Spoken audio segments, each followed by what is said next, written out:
Welcome, fellow confidence crusaders, neuro nerds, and success equalizers. This is your podcast, Real Confidence.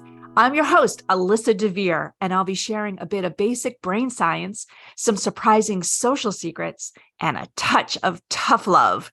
Why? Because I believe confidence is everyone's fundamental right and choice. So let's get to it.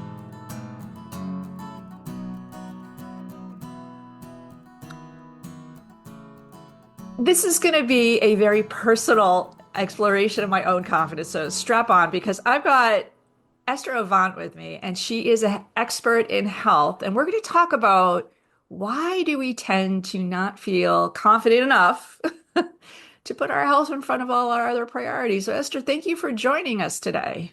Thank you so much for having me. All right, so let's start with some basics as always, like health.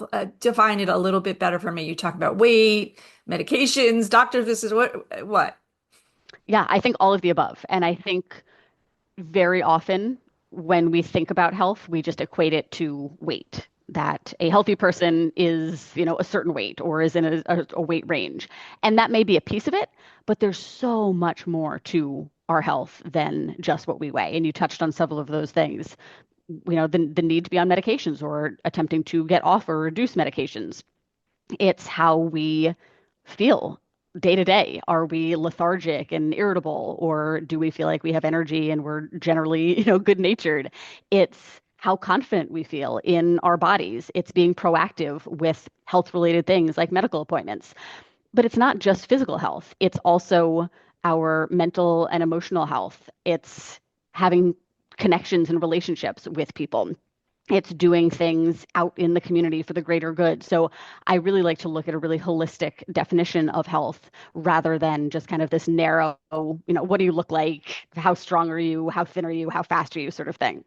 Yeah, no, I could appreciate that very much. So, one thing that I'm guilty of, that's why I started saying it's a very personal thing, is I'm really good about seeing the doctor, the dentist, all those things that you quote should do.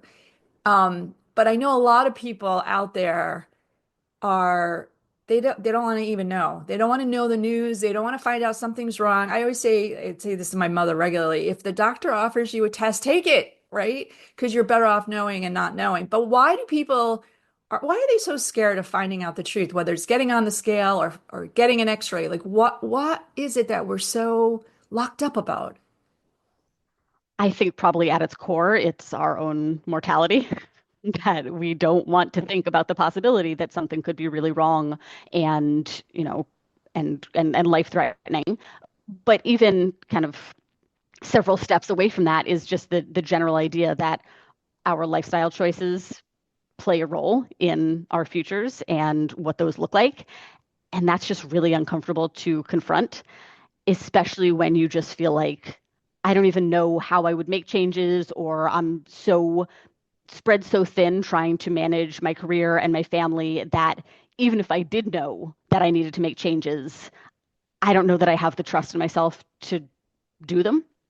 In which case, it just kind of opens up this can of worms where you're just like, what? I would rather leave that box intact and just bury my head in the sand and not know than to know and then either have to do something about it or know and not, which also doesn't feel good. Yeah, well put. I think that's really right on it. I tell people all the time that the opposite of confidence is guilt, and I think there's a lot Mm, of guilt woven in everything you just said, right? I feel badly that I'm not finding out what's wrong, but it's easier to deal with that than find out and then have to deal with it and not know how to deal with it, or right? There's all this like, ugh, this is going to make me feel even worse, right? yeah, that's the perfect sound. Yep. Yes. Ugh. Um, in that spectrum too, I think there is this sense that if I don't know about it, it can't really exist. It's like this, do you find people are in this total state of denial a lot? Or I guess by the time they get to you and they're asking questions, they're no longer denying it, but they may have been denying it for a long time. Is that a fair assumption? Yeah, there's a pretty prevalent sentiment of like, I can't believe I let it get this bad, or I can't believe I'm here. That I have noticed kind of two kind of camps of people who reach out and work with someone like me. There's the really proactive people who aren't far from where they want to be, but they've sort of noticed the trajectory and realized that they're kind of veering off course. And they're like, well, I better nip this in the bud. Let me get the help that I need now and let me do something about this now because it's not going to get easier the further I get. Those people are the minority, honestly. The majority of people hit some sort of like rock bottom moment, whether it's trying to get dressed for an event and finding nothing that looks good, or maybe it is a conversation with a doctor saying, these are the results of these tests we ran, and you've got some work to do. It could be any number of kind of triggers, but generally speaking, people don't tend to reach out until they feel really desperate of like, this has gotten really bad and I need to do something urgently to change this drastically. Okay, so fair enough, that yeah, I could see that happening. You just said something and it kind of poked my brain a little bit. So I hope this doesn't poke you in a bad way. But then there's people that are looking for something to be wrong, right? They are, Mm, you say proactive. I don't even want to call them that. They're more, let me find something wrong. And then, we get to be older, and I say we, I hope I don't do this, but that's all we talk about is what's wrong. And I wonder, what happens that we get to that point. Many people do, but is that because they want to feel that they know what's going on and talking about it? Are they doing anything about it? Or are they just talking typically? that's a great question. I would venture to say most people are just talking. I think there's a lot of, what I see just out kind of in the world, in Facebook groups, just among, groups of people, is that there's a lot of kind of that chatter of the sort of victim mentality, woe is me, things are so tough. And unfortunately, it's a great way to connect with other people because it's very relatable. And you see it a lot, especially in, among moms and kind of the mommy wine culture of, oh, I have to drink because these kids drive me crazy and things of that nature that, they're funny, they're kind of relatable, but underneath them is sort of this darker truth, which is that if that's how we're relating to people, how can we possibly expect ourselves to make positive changes? Right. And Right. I think tied up in that is also you find what you're looking for. So if you're someone who's just kind of going through life looking for things to be wrong or looking for something to be hard or bad, that's what you're going to find. And I think especially as we get older, if you've spent decades in that mindset, it just continues. It's very hard to get out of it. And I think a lot of people overlook just how important how you think and talk to yourself and engage with the world is when it comes to our health, because you can either find excuse after excuse or you can find solutions. They both exist, but whatever time you spend looking for one takes away from the other. And I think, unfortunately, when you spend a lot of time around other people who are kind of in that negative space, that becomes your truth also. Oh my God, I think I love you. I say that because, one of the things that I have to deal with on a regular basis is this baloney around imposter syndrome. Like, right, we're sitting where we're on TV or work, whatever, and you're getting bombarded with ads for medications and conditions you didn't even know existed. And then, somebody throws out yet another, imposter syndrome is the latest, well, latest, it's not even that new anymore, but I'm so sick of talking about it, where everyone's like, oh, that's what I've got, right? Oh, I must have this. And it becomes, you're right. And to me, a syndrome is like this way of giving you permission to whine and whine Hmm. with an H or without, right? So that drives me bananas. And I think there is this massive difference, and this is all about the brain science and work that we do at ACI too, is like the difference between wallowing it and letting it take over your survival mechanism to just hunker down versus taking action and being like, you know what, I can do something about this, or I can figure out what to do about this if I don't know immediately. So you said people come to you proactively, they come to you because they're in despair. Um, so those are their motivators, I guess, to come to you. But, I'm curious what keeps them on the wagon once they are like, okay, I've done something. Is there particular tips and tricks that you have seen? And I shouldn't say tricks, they're not tricks, right? You have these people who are like, right? They're in that state of fear. How do you get them to kind of calm down to be like, okay, I got this, I'm going to do it? Yeah, it's a great question.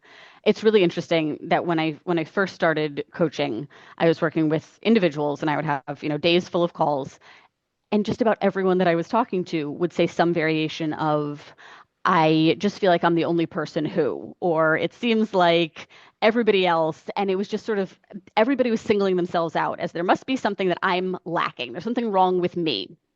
And when I realized everybody was saying this, I was like, we need to be talking more about this because there's no personal shortcoming. We're all generally experiencing kind of the same barriers to better health. And when we realize that it's not unique to us, it's just there's a lot of comfort in that, I think. And then once you can pinpoint why it is that you feel like you're sort of stuck or spinning your wheels, then we can take action and do something about it. So one of the big ones that I see is overwhelm. And that is kind of what we touched on at the beginning of you hear a lot about work-life balance, right? You've got your career, you've got your family. What we don't hear about is health. That just kind of gets absorbed into the others or really just kind of removed from the equation altogether. But it really should be work-life health balance, I think. And part of what's overwhelming is that a lot of times we feel like we're not going to see a result or make a positive change unless we make an overhaul to our lifestyles. And that feels so daunting. We think, well, I can't, while the kids are young, I can't do that. Or while I'm really trying to get this promotion or I'm under this deadline, I can't do that right now. So I'll have to put a pin in that and I'll do that down the road when life is easier. And spoiler alert, it doesn't get easier. So a big part of overcoming overwhelm is figuring out how do I meet myself where I am now? How do I look at the kind of low hanging fruit? What are some simple things that I could do that would help me be healthier overall? And it's not that those are going to drastically change your health. It's about developing the confidence and the self-trust and the momentum to say, I set a small goal. I did what I said I was going to do. That feels good. I want to do a little bit more. So in the beginning, it's just about getting some wins under your belt. It's about doing way, way less than you've done before and then you feel like you should do, knowing that you're almost like a slingshot where you're pulling back in order to spring yourself forward. So I think that's one of the big ones. Another challenge that I see is people feeling like they have to do it all on their own, that asking for help is a sign of weakness. And it's just not. We both know it's a sign of strength and confidence to say, I have a gap in my skill set, or I'm trying to get from A to B, and I could do that more quickly, more easily, with less pain and aggravation if I had help. That could be professional help. It could be just a support system around you, finding like-minded individuals, or just speaking up, advocating for yourself, or saying, here's what I'm trying to do. Here's how you could help. Are you able to do that? Instead of feeling like we need to shoulder it all ourselves and that we're piling more and more onto our plates. And then I think the third big obstacle that I see is perfectionism and the fact that we tend to be really hard on ourselves if we fall short of our really lofty expectations. But instead of treating ourselves with compassion and you're using those opportunities to grow and to learn, we just beat ourselves up and we wallow in that. And it leads to these kind of herky-jerky starts and stops rather than learning to balance being compassionate with yourself, but also taking responsibility for the changes you need to make. Yeah, I love it. I love it. You gave us four actually. So every one of Oh. them was awesome. I'm going to do two things. One is I'm going to give us a little break so that we can give our sponsors some opportunity to talk. But when we come back, the two things we're going to do is I'm going to share with you a small win health thing that I did. And this morning before our interview here, I was thinking to myself, I've been doing it for a month. So I want to share it with you and everyone else. Awesome. And then I want you to give kind of the tip of the day that's like, okay, I know I'm not doing a good, healthy thing for myself. What is the one thing that everyone can do? Because my thing's probably not going to work for everyone. So we'll be right back. This podcast was sponsored by the American Confidence Institute. ACI uses basic brain science to quickly raise real, sustained confidence. Our most popular workshop is How to Coach Confidence, and participants often note it's the best training they've ever done. The course teaches a 15-minute methodology that anyone can master to tackle any type of confidence challenge. So if you're a professional coach, maybe you're interested in exploring becoming a coach, or simply want to use some coaching in your everyday job and life. Let's talk about bringing a workshop to your workplace or upcoming event. ACI certification can be added and grants ICF or SHRM credit if you need that too. You can check it all out at www.americanconfidenceinstitute.com. Esther, this has been much enlightening, more enlightening than I have to say that going into this topic, I was like, yeah, we're going to talk about healthy, and you've been so great. And so, like I said, I'm going to share with you, if you don't mind, I'm going to do a little small win celebration, and you'll watch me do the happy dance in my chair. But, my knees have been not great for a while, and I started noticing how hard it was getting out of like deep chairs and stuff, and it was bugging me. And I was like, I should get to the gym. I should do this. I should it all over myself. And I said, what I can do is when I go to brush my teeth with my electric toothbrush every morning and every night, that's a 2 minute timer, right? I'll do deep knee bends and I'll hold the sink just so that I can be safe, right? But I'm going to do 2 minutes of deep knee bends in the morning and at night. And boy, what a difference it has made. And I'm like, you know what? It now it kind of almost like it's just routine. I get the toothbrush and and it has really helped. So that's my small win. I'm dancing in my seat because I'm very proud of myself. It's been a month. That's But the perfect example of getting some early wins, some low-hanging fruit of not telling yourself, "Oh, well, I need to start this new gym routine. Oh, which means I need to research the gyms in my area." And you didn't create a whole bunch of no. to-dos around it. You said, "What's the smallest thing that I can do?" And you focused on doing it consistently. And that the consistency is the key. I would much rather have somebody do less more consistently for longer than doing more for a little bit here and there throughout the year. One is, it's very tortoise and hare, but one is going to be more successful than the other.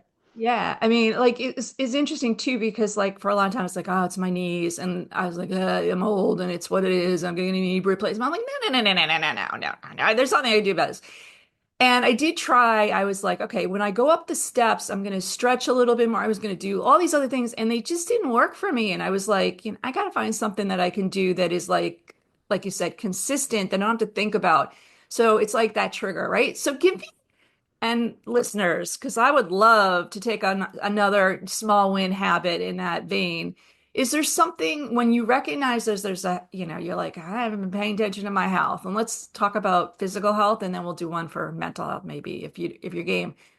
One thing that we can do that can make a difference or take action or just even change the attitude. Yeah, this is a great question. And I just want to go back and touch on something else that you've done really well too, is speaking about compassion and responsibility. When you had those attempts at, stretching when you're going up the stairs and kind of the other stuff that didn't stick, that could have led to kind of the typical downward spiral of, oh, this is what always happens is I start something and then I fall off, and you could have like really beat yourself up about it. And you didn't. Instead, you're like, okay, well, I'm going to keep doing things. I'm going to keep trying until I find something that does stick. And that's really the key right there, is that helps you stay positive and continue to try. And really the only way that you'll fail is if you give up and stop trying. So there's a few different things that come to mind. I have what I call the big rocks, the habits that generate the majority of results that people are looking for with their health. And I'll just kind of go over them quickly. Your total caloric intake, your protein and fiber intakes on the nutrition front, your daily movement in the form of a step goal, strength training, and rest when it comes to exercise, and sleep and stress management when it comes to lifestyle. So what I would do is ask yourself, which of those areas do I feel like I already have a decent grasp on? Because generally speaking, most people are doing a good chunk of those things pretty well most of the time. So maybe you always hit, 8,000 or 10,000 steps a day. Great. Leave that alone. Don't think about it. Maybe your focus is on adding in a full body strength training session and gradually increasing from there. Maybe you eat tons of fruits and veggies and whole grains, but protein is kind of an afterthought.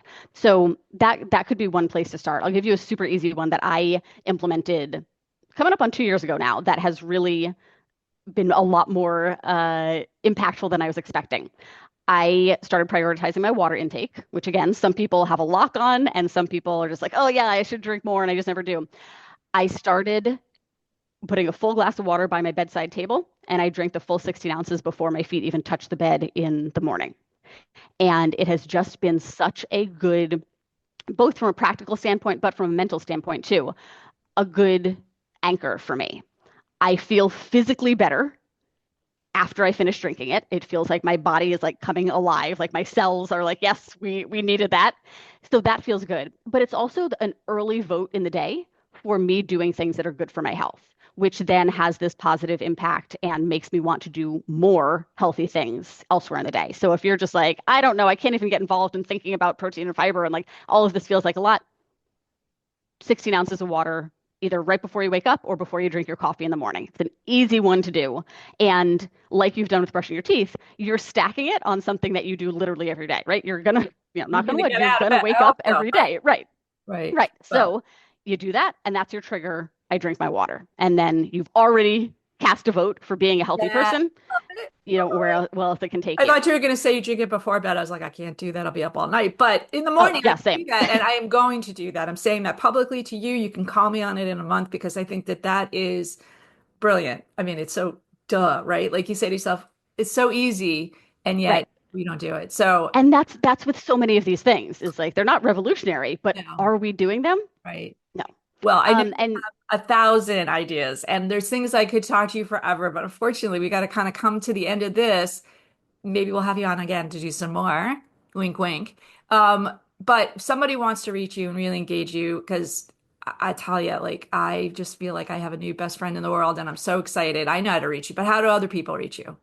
yeah, the easiest is estheravant.com. That's my full name. It has links to all my social media, my book, my podcast, both called To Your Health, and you can reach out from there.